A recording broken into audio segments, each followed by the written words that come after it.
Mr. Vice Chairman, I wish the matter had not come up for discussion in this House in the form in which it has come, because we will be discussing, it appears, the same subject more or less piecemeal in connection with the other two bills as well.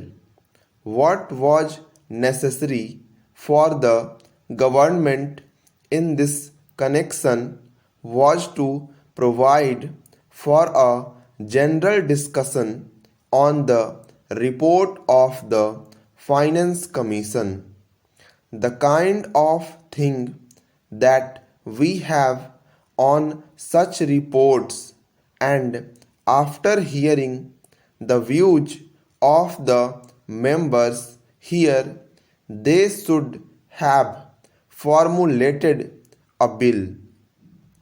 Even if they had formulated the bill earlier, the bill should have been preceded by a discussion on the report.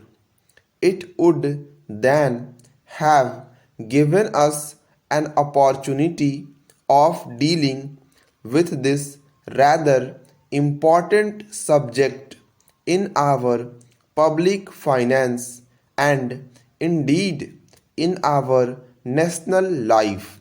But now we are asked to treat this matter piecemeal and deal with the bill as it comes separately. I say, sir, this would not seem very fair. It is true that we have had two other reports of the Finance Commission, and that we have had certain opportunities of discussing the issues raised by the Finance Commission on previous occasions.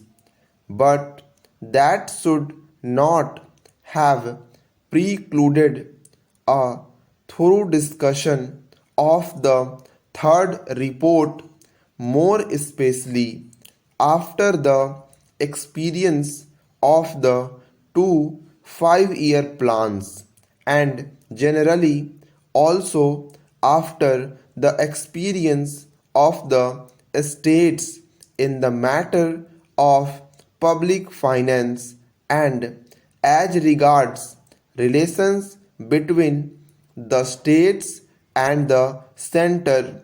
All I can say is that the government does not understand the magnitude of the problem or the urgency or the seriousness of the issues involved. It is possibly because they think that all the state governments are under their control and that the state governments would toe the line whatever is laid down. From here, suppose, sir, today a number of states had been outside the control of the same party which controls the central government. Problems would have become acute because conflicts between the state governments controlled by certain other parties and those controlled by the Congress party, which controls the central government, would have arisen sharply, calling for a thorough discussion and mutual consultation in a different way. Once they can get past whatever they like, and also once it is past, the states will more or less accept without any protest the dispensation of the center. Para. Now that the bill is before us, we have to speak on this subject rather on the general themes, yet I would like to make certain general observations in this connection because the basis of the bill is the report of the Third Finance Commission.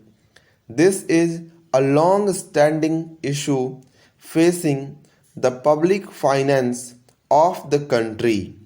Those who have studied economics will know tell how this matter had come up even during the British time when we did not have either independence or any kind of autonomy in the states. Even in that setup, even at that time, the state governments functioning under the British felt that something should be done with regard to adjustment of finances, especially in regard to the relations between the center and the states. There had been a long standing controversy as to how the taxes, especially the income tax, should be divided between the center and the states. I do not deny the existence of the controversy, and this controversy is not easy to resolve. I entirely agree, but I should have thought that the Third Finance Commission should be tried to face the problems before it, not more or less in a routine manner, but in the context of the new things, not only as they are today, but as they are going to shape in the coming future. We have got what is called a quasi federal constitution.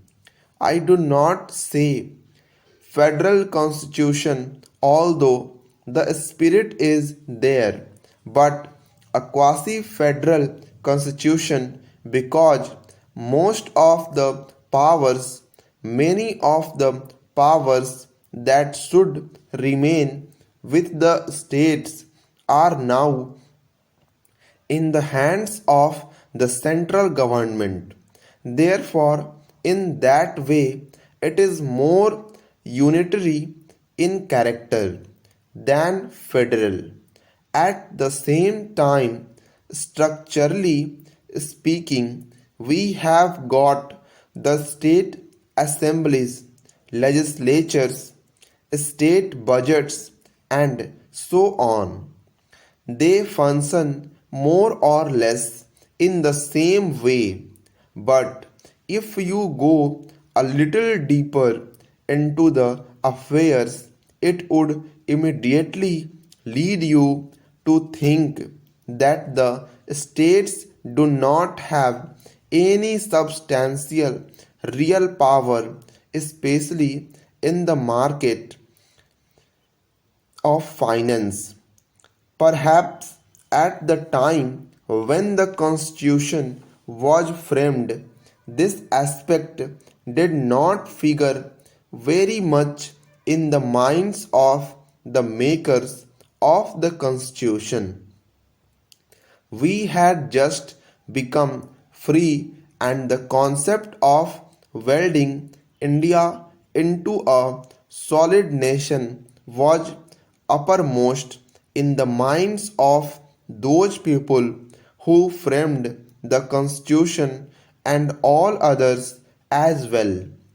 In that background, it was quite understandable that it should be the dominant thought as to how to put the different segments of our country into a whole, namely the Indian Union.